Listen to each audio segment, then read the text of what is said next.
Hi, seventh graders. This is Mrs. Sedlacek, and today I'm going to be walking you through how you're going to complete this assignment over Papa's Parrot. So you should have just read the story and listened to the audio along with it if you chose to.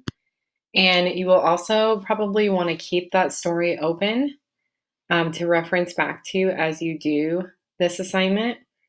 So I showed you earlier in the video over the slideshow that you looked at yesterday how to do the split screen again. We still have the tutorials on Google Classroom, or you can just open it on another tab and go back and forth.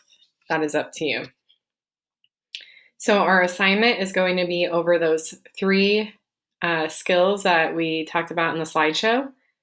So vocabulary, you've got previewing and context clues, plot for literary analysis, and then common and proper nouns and complete sentences for the writing skill. So this is really going to be your independent practice of all of these different skills that we have been practicing for the last 2 days. So part 1 is over plot, and the directions say you will highlight the correct answer below and then type out your answer in complete sentences when prompted to. All right, so number 1 says, what is the main conflict in the story? Your answer choices are A, Harry's friends do not like Rocky, the parrot, or B, Mr. Tillian misses his son's company. Again, you're going to highlight your answer.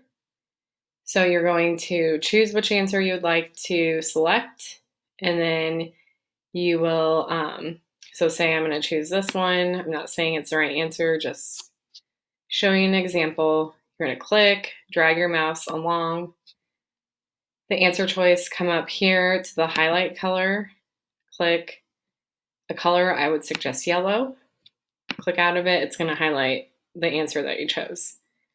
Now, say you change your mind on an answer. You can click, drag over it again, come back up to the highlight tool, click none, or you could have just clicked undo over here.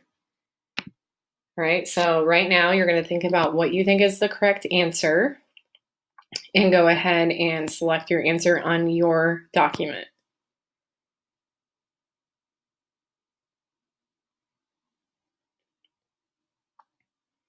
Now I will wait after each question, but if you need some extra time, you can just go ahead and click the pause button on this video and then come back when you are ready.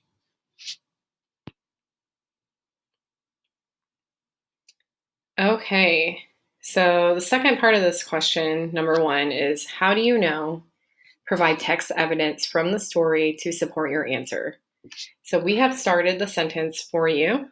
We have written one example from the story that supports the main conflict above is, you're going to finish the sentence to make it a complete sentence by providing an example from the story that would support whatever you chose up here, either A or B. So right now, if you need to go back to the story and look up an example, you can, or you can just put it in your own words with what you remember, as long as it supports your answer from above. So go ahead and do that now.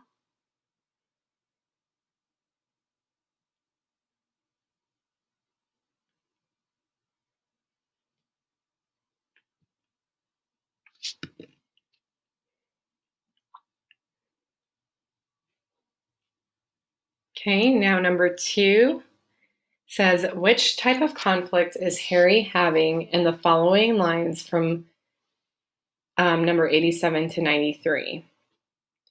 So the lines say, where is Harry? Said the parrot. I'm here, you stupid bird, I'm here. Harry yelled. He threw the peppermints at the cage, and the bird screamed and clung to its perch. Harry sobbed, I'm here. The tears were coming. Harry leaned over the glass counter. Papa? Harry buried his face in his arms. Where's Harry? Repeated the bird. Right, so right now, from that example, you are going to decide if the type of conflict would be character versus character or character versus self, and go ahead and highlight your answer.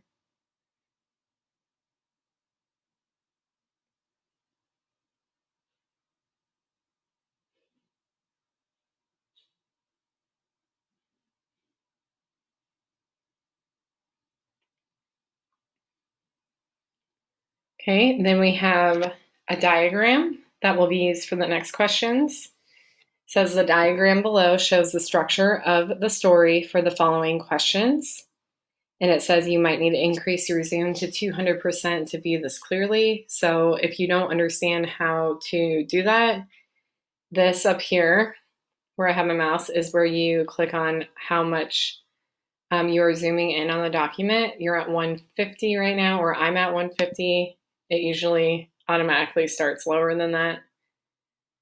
If you click on this 200, then you're going to be able to see the plot chart a lot better, right? You will notice we have some of it filled in, but we have 3 empty sections. That is going to be your job to figure out what goes in there. So go ahead and let's look through each part of this first. So exposition, we tell you that it's Harry's father had a candy and nut shop that Harry and his friends liked to visit when Harry was younger. Okay, now moving to the rising action. Mr. Tillian had a heart attack and was in the hospital. Harry said he would take care of the store and Rocky the parrot. Okay, and then all the way to the resolution. Harry finished unpacking everything and then went to see his father at the hospital. So again, those are the events that are provided for you. Your job is going to be to find the missing pieces. So it says for questions 3 through 5, choose the correct answer choice from the answer choices below. Highlight A, B, or C to answer each question. Each answer choice is only used once. So A is Harry cries and realizes Rocky is mimicking his dad, who missed seeing Harry at the store. B is now that Harry is 12, he and his friends don't come into the shop. Mr. Tillian got a parrot that embarrassed Harry, so Harry stays away. C is while Harry is cleaning up the store, Rocky keeps talking. Where's Harry? Harry gets mad and throws things at the bird. So the question for number 3 is, which of the events belong in the box marked initiating event? So if we go back up, this would be your initiating event. Okay. Now, if you don't remember what initiating event is, you might want to go back to the slides that we taught yesterday because it tells you on there. All right, and then you are going to choose from A, B, or C for which one you think would be the initiating event from the story. So if you need, again, to come back up here and look at what's already filled in and what's surrounding it, you might need to do that. So go ahead and take a look at your own document, pick A, B, or C. When you're ready to answer, you will highlight either A or B, so we give you 2 choices down here below. So go ahead and decide.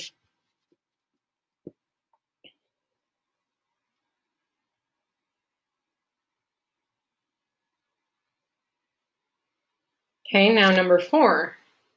Which of the events belong in the box marked climax? So your choices would be B or C. Remembering each one of these above are only used once. And you're trying to figure out what would go right here. So go ahead and take a look at your own document and decide if this would be B or C and highlight the correct answer.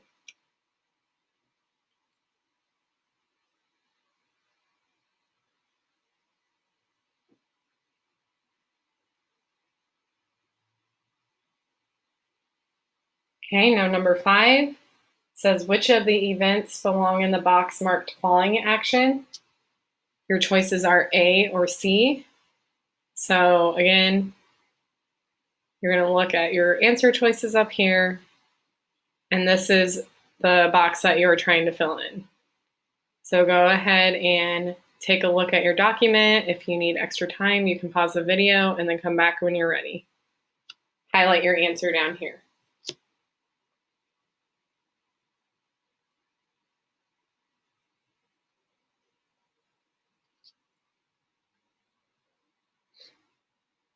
Okay, now number 6. How does the setting of the candy and nut shop influence the conflict between Harry and Mr. Tillian's relationship? Support your answer using text evidence from the passage. Okay, so we started this off for you. The setting of the story influences the conflict between Harry and Mr. Tillion's relationship. So we already stated kind of what would be answering this part of the question.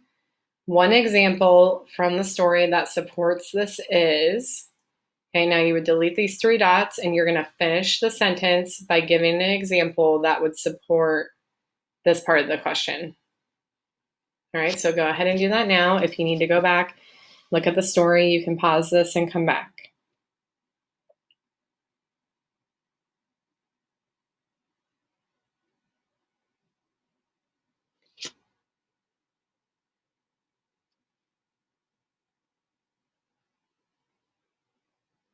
Okay, when you're done with part 1, we're going to move on to part 2, using context to unlock the meaning. So yesterday you learned about context clues, and we looked at some examples together. This top part is just a little bit more of a little review from what we taught you yesterday to kind of help you out. It says, when you come across an unfamiliar word, use context clues to unlock the meaning. Look for a word or words that might mean the same thing or have the opposite meaning of the unfamiliar word. So the directions for this section say, read each of the following sentences or short passages from Papa's Parrot. Look at the underlined word, highlight the correct context clue that reveals the meaning of the word. Definitions have been provided to help you check your answer. So, hint says sometimes the context clues appear a distance away from the unfamiliar word. For item 3 below, you may need to look back at the Papa's Parrot story from yesterday. So, number 1, Harry stopped liking candy and nuts when he was around 7. But in spite of this, he and Mr. Tillion had remained friends and were still friends the year Harry turned 12. So your job is to look at the underlined word, remained, and there should be some sort of clue around this word and this short passage. It would either be and were still or in spite of, that would help you to understand that this word means continued to be. That's the meaning. So which one of these choices above would help you or would be a clue to what remain means? When you choose, you're going to highlight your answer. Go ahead and do that now.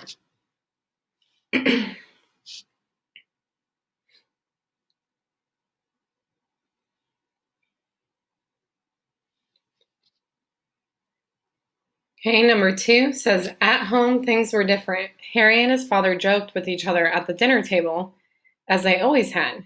Mr. Tillion teasing Harry about his smelly socks. Harry teasing Mr. Tillion about his blubbery stomach.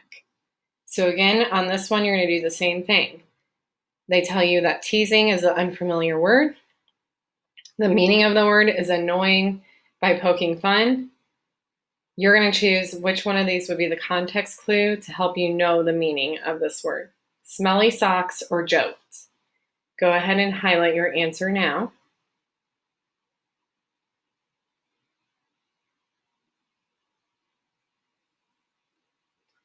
Which brings us to number 3.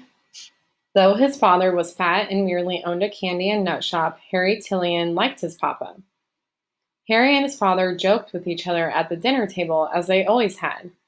Mr. Tillion teasing Harry about his smelly socks, Harry teasing Mr. Tillion about his blubbery stomach.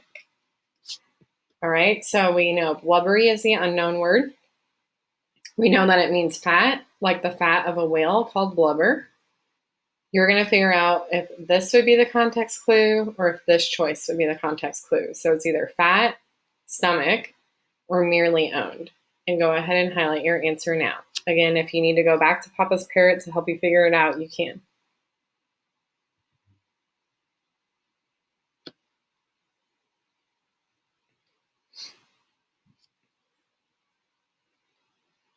All right, now that you're done with part 2, we're moving on to part 3, which is common and proper nouns. We have another little review, which you should have seen yesterday. Tells you a common noun names a person, place, or thing, such as a feeling or an idea. Common nouns are not capitalized unless they begin a sentence or are an important word in a title. In the following sentence, the common nouns are underlined. Okay, and then a proper noun names a specific person, place, or thing. Proper nouns are always capitalized.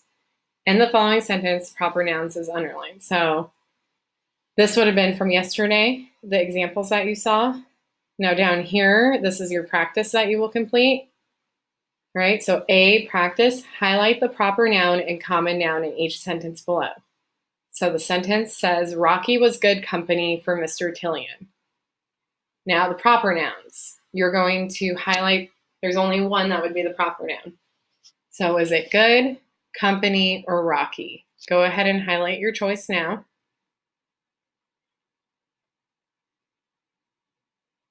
Okay, and then the common noun, would it be company, Rocky, or Mr. Tillian? Go ahead and highlight your answer.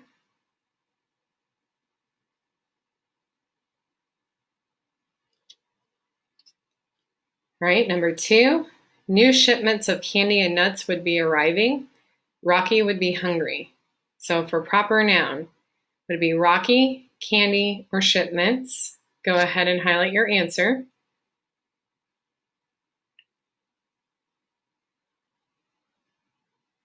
And for the common noun, would it be nuts, Rocky, or Mr. Tillian? Go ahead and highlight your answer.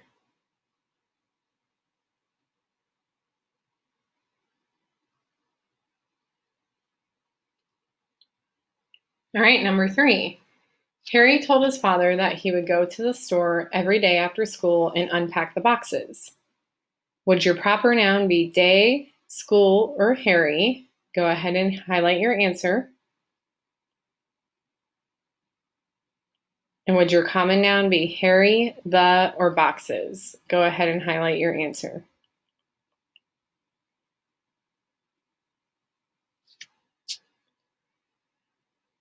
Okay, part B, writing application. Okay, you're going to delete the underlined words and replace them with a proper noun to make the information more specific. So for example, if you were given this sentence, the lady went to a restaurant for dinner, you would need to replace lady and restaurant. So we did it for you. We would put Tracy went to Wingstop for dinner. Okay, Tracy would replace the lady and Wingstop would replace the restaurant because it's more specific and they are proper nouns. So number 1, the author lived in another country when she was young. You're going to figure out what would replace another country, delete this out, and replace it with a proper noun. You can go ahead and do that now.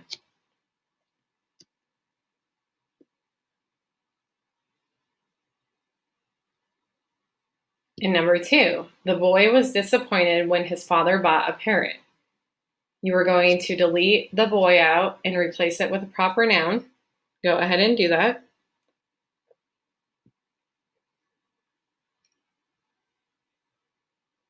And number 3, the author moved to another country. Again, you're going to delete this out and replace it with a proper noun. You can do it now.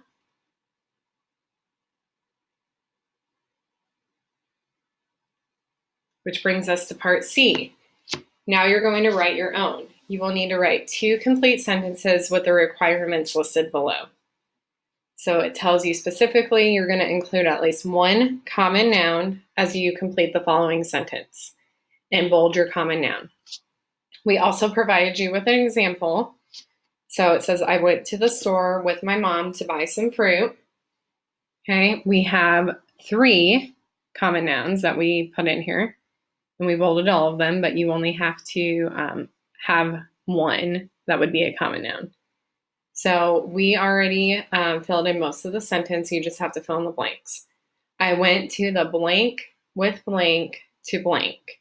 So you would delete out these 3 dashes or these 3 lines, and then you would put in what you would fill in the blank. So you're going to do this one, then you'll delete this one out, put in a word, delete this one out, put in a word or words, whatever would make sense.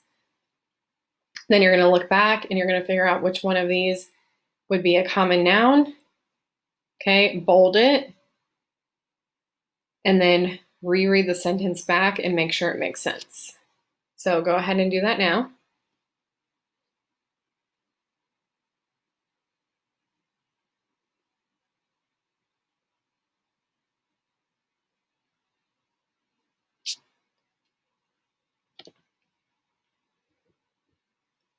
All right, if you needed more time on that first part, you can go ahead and pause this video and come back.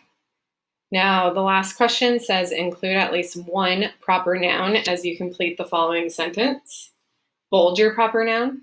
So for example, we put Memorial Stadium was packed for the Nebraska football game. We put in two proper nouns. We've got Memorial Stadium and we have Nebraska. Now you are going to delete out these lines and these lines, and you're going to fill in the words, remembering at least one of them has to be a proper noun. If you want to make them both, you can, but you only have to identify one of them. When you figure out which one is a proper noun, you will then bold it as well. So go ahead and do that now.